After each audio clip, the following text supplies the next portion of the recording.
let's talk about the Owasp lists.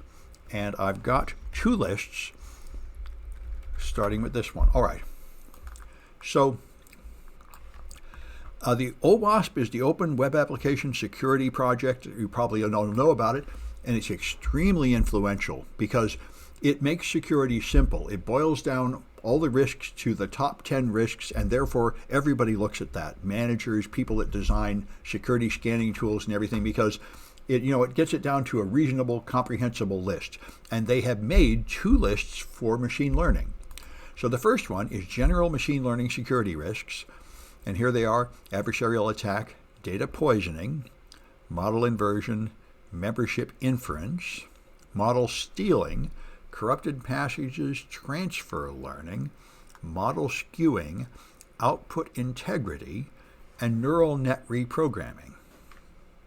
And we'll talk about these in more detail. These are the main ones. And in the projects, we're going to do data poisoning.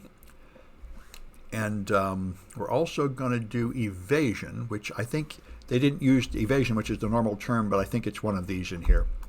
So the adversarial attack, this is evasion. This is where you have a model that has been trained to do something, and then you carefully craft an image that will be misinterpreted by the model.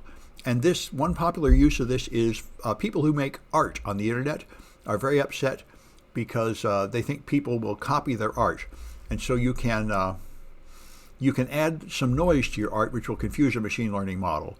Although, probably there are ways to filter it out. But anyway, this is evasion. So if you have a model trained to tell cats from dogs, you could modify a cat image so it's misclassified as a dog. And we'll do this in the projects. Usually all it amounts to is adding a few little speckles on the page, like some random noise, carefully chosen to confuse the model. Then data poisoning is the other. These are the most, number one and number two, of course, the most important: evasion and poisoning. So evasion is fooling a trained model into reaching the wrong conclusion, and poisoning is changing the training data so the model learns a bad habit. And this is very famous. One of the most famous examples was Tay. Microsoft put out a Twitter chatbot called Tay that learned from the chat on Twitter maybe 5 years ago, and within 24 hours, it had learned to say horrible, racist, insulting things, and they had to take it down. So they got bad training data, which taught it to do bad things. Then there's model inversion, where you reverse engineer the model to extract information from it. And this is getting a lot of press from some recent researchers that showed that you can fool models into leaking the data they were trained on. Large portions of it come out clearly. And there's, if you want the link to this, it's on the page for the class here, right down here. There's the Owasp list. Here's the slides I'm using, key in PDF, and here's the link for the Owasp top 10. Yeah, so that's good. What's the key for? That's a Keynote file. I use Keynote instead of PowerPoint, and you can convert it to PowerPoint, but that's all, because I'm a Mac user. And of course, I've never heard of Keynote. I'll find it. Thank you. Yeah, Keynote is just the Mac version of PowerPoint. Okay. Yeah, good. And there's PDF too. Good. All right. So anyway, so you could retrieve information that was used to train the model, even if the designer of the machine learning system did not intend to reveal that. Essentially, any data used to train a model should be regarded as exposed to the users of that model. Then there's membership inference, where you train a model to do something, you manipulate the training data in order to expose sensitive information. So a little bit, I think it's just really a special case of the one before it. And then, of course, model stealing. There are a lot of LLMs that have been trained on data, and training a model costs about $40 million for a large language model. So a lot of people try to keep the end results proprietary.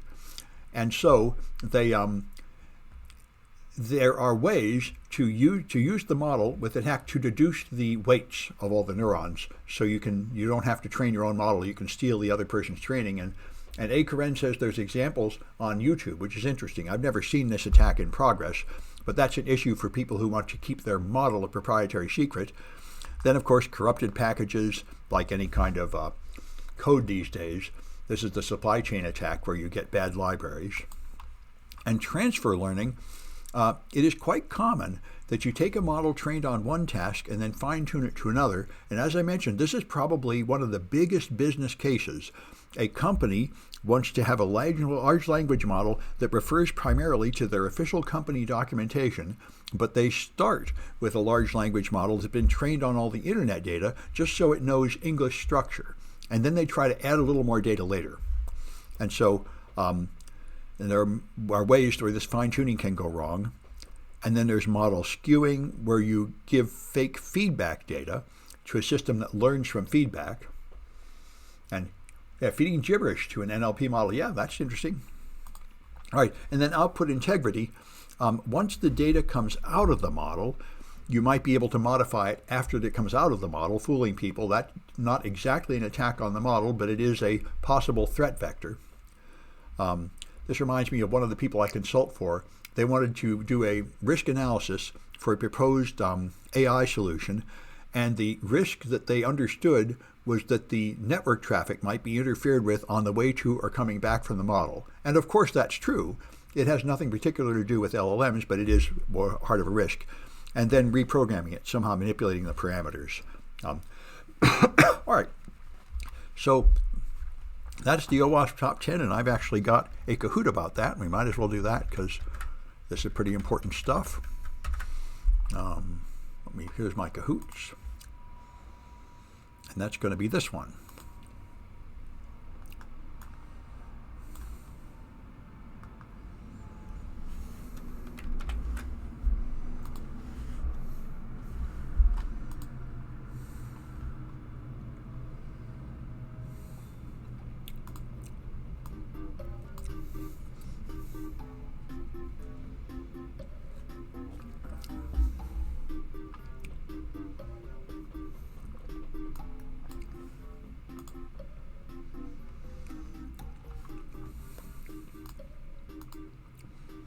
Let's say the other Owasp top 10 lists I've seen are similar, that there's about 5 of them that are easy to understand and clear, and the rest seem like minor variations.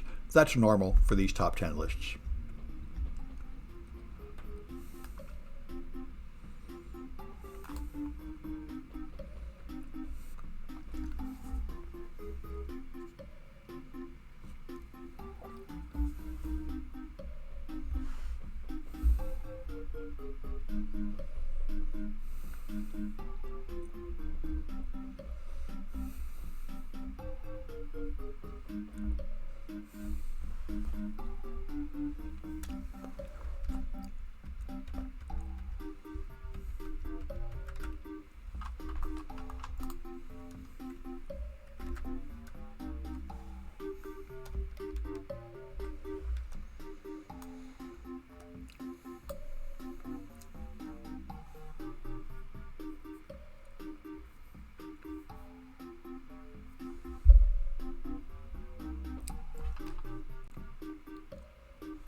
I'll wait till the end of the song. Sam, what got you interested in machine learning? Oh, actually, I've been doing it for, I did it, the first project I ever did in college was curve fitting. And then I did brain modeling for human vision in a postdoc. So I've been on the edges of it for years. I made very simple attempts to model the brain long ago. They're very, very unsuccessful. So I was very excited to see these techniques finally come of age to where they really work. That's awesome. Yeah. Like I say, I did the related things in earlier generations when the computer models were just worthless, and all you could really do is use probes and look at a real brain. That insight really helps me understand where we are now. Thank you. Yeah. And you know, the neuroscientists will tell you these models are not doing very much of the biology right, but they're getting the main point. But the details of how neurons work are only very simply modeled by these linear things, but they're good enough. Anyway, let's try these Kahoots.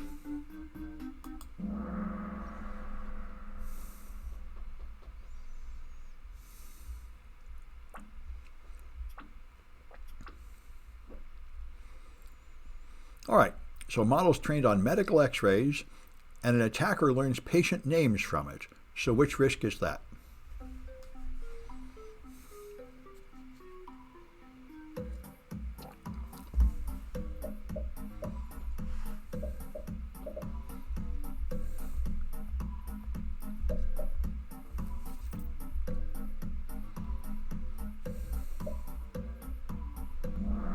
Yeah, they call that model inversion. You trick the model into outputting the training data instead of outputting the desired result, which is like some interpretation of it. All right.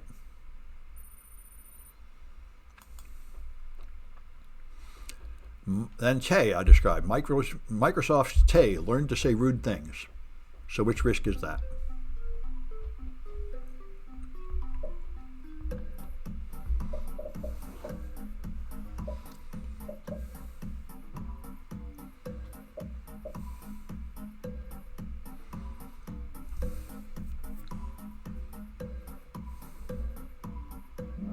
Yep, that's data poisoning. You feed it bad data, so it learns bad habits.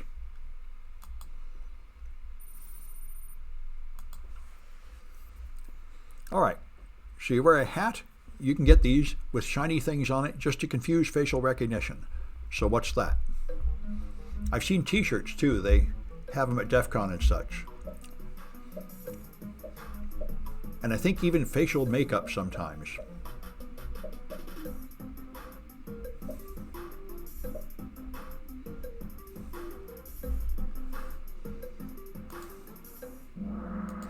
All right, that's adversarial attack, they call it. The number one most common and biggest risk is that you can make a malicious alteration of the input so the model can't classify it correctly anymore. All right. All right. Sean. And Tina, all right. All right, I've recorded the winners. All right, and let's try the other one. There are 2 Owasp top 10 lists. That one was for machine learning in general, and they have a special one just for large language models, like, you know, the most popular ones everybody's using, like Bard and ChatGPT. So here they are: prompt injection, the one we were exploiting, the number one flaw, where you give it a malicious question that overrides the security barriers, insecure output handling, training data poisoning, denial of service and supply chain vulnerabilities, sensitive information disclosure, insecure plugins, excessive agency and over-reliance, and model theft. A lot of these we've seen before. Model theft is stealing the parameters. Excessive agency and over-reliance are the ones I keep warning the people I consult for about, which is that you can't trust these models. People will think you can trust what it says without realizing it has a high chance of making a mistake or lying, and they can give it too much power, where this model is able to do something like drive a truck or something.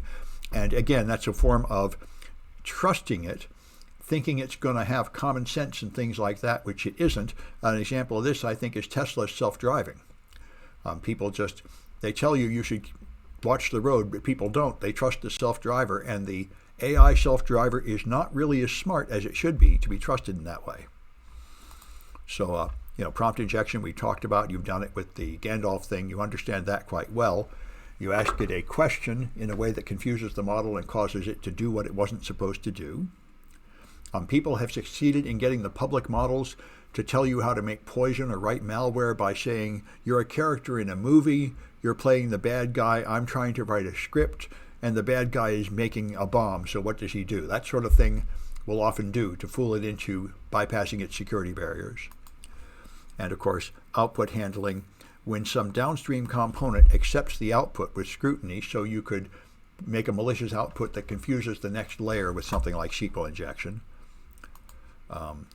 Poisoning the training data is the same as before. If you train it on bad data, it learns bad habits. Denial of service, of course, when you consume too many resources. And supply chain vulnerabilities, as we said before, if you're able to feed in a malicious library, somewhere in the supply chain, then of course that will cause the model to misbehave. And sensitive information disclosure, as before, if you ask a careful question, it can leak out the information that it was in the training data that it was not supposed to expose. And plugins. I haven't tried any LLM plugins, large language model plugins, but apparently they exist, and I guess they have flaws just like Firefox plugins and other sorts of plugins. Excessive agency is trusting it too much, trusting your AI to do something dangerous or important without a human in the loop to supervise and correct its mistakes. And over-reliance is similar, where you trust it too much. And another example of that was the lawyers. There were lawyers that used ChatGPT to write a legal brief, and when they went to court, it had references to legal cases that didn't exist, and they were in trouble with the court because, you know, you're not supposed to walk into court with fraudulent, misleading documents. And they said, even if you used some AI to write this, you should have audited it and checked to see if it was lying, and they didn't. They trusted it. There was also a college teacher about a year ago that tried to flunk all his students because he blamed them for writing their essays in ChatGPT, which they didn't, but he would just upload the essay and ask ChatGPT, did you write this? And it would say yes, and he thought that it had a memory of everything it had written and it would know whether it had written it, but in fact it just says yes to everything. This is, by the way, a huge problem, very relevant to teachers. There is currently no way to tell if something is produced by ChatGPT or not. There are a bunch of websites and products that claim to tell AI-generated content from human-generated content, and none of them work very well. And of course, model theft, like we say, where you somehow get to extract the training parameters of the LLM and make your own copy of it. All right, anyway, so those are the large language model risks, and I've got a Kahoot about that. So here's the Kahoots, and there it is, the LLM.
Is it hard to write these Kahoots?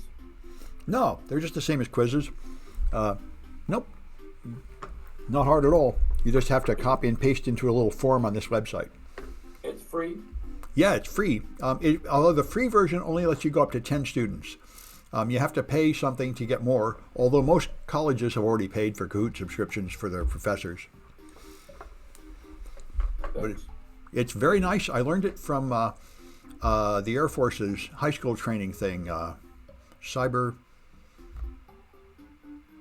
forget the name of it, Cyber Patriot. I thought it was great. It was like a fun little quiz show to wake people up. I used to use something called iClickers, which is a hardware version of the same thing. But this is, of course, much better because people can be on the internet remote. It also has cute music and pictures and stuff, so it's really very... I wrote my own version of it for one of these academies a long time ago, but mine didn't have the cute music or the pictures. Let's give it a try.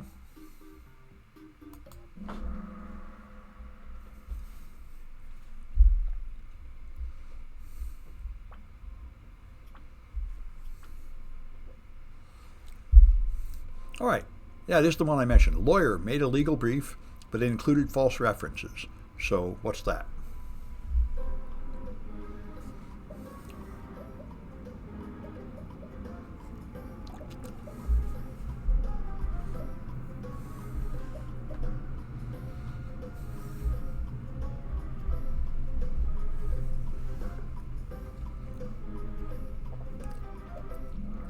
Yeah, that's over-reliance. You trust it too much. And that's why I say all the supervisors that think I'm going to be able to fire my staff and just use an AI are wrong. You're going to need your staff to carefully review and confirm what comes out of the AI because it tends to have terrible mistakes. Yeah.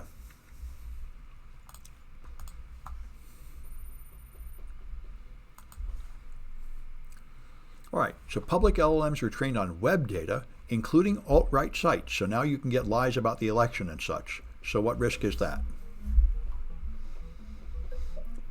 They included things like 4chan in the training data and such. So they will spew anti-vaccine stuff and lies about election conspiracies and various other things.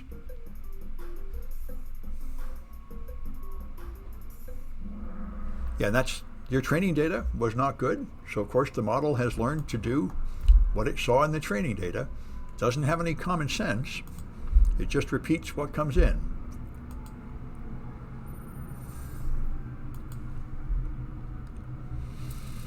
And so using tricky questions, they were able to trick ChatGPT into writing malware code. So what's that?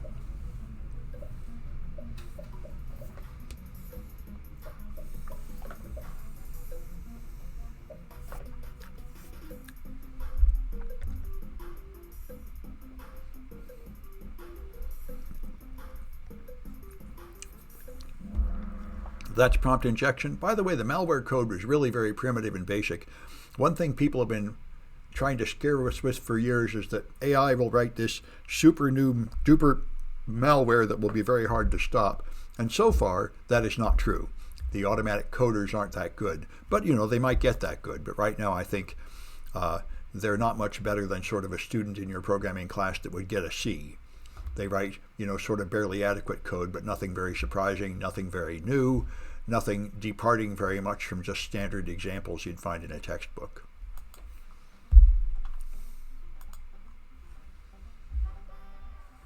Oh, Eliza, a great name for this class.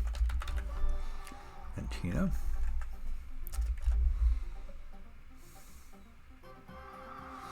And Nick. All right. By the way, speaking of Elijah, that was the really old 1960s chatbot, and they did a test, and they found that Elijah was more convincingly human than ChatGPT. So that's interesting to know. Anyway, I'm going to stop this recording.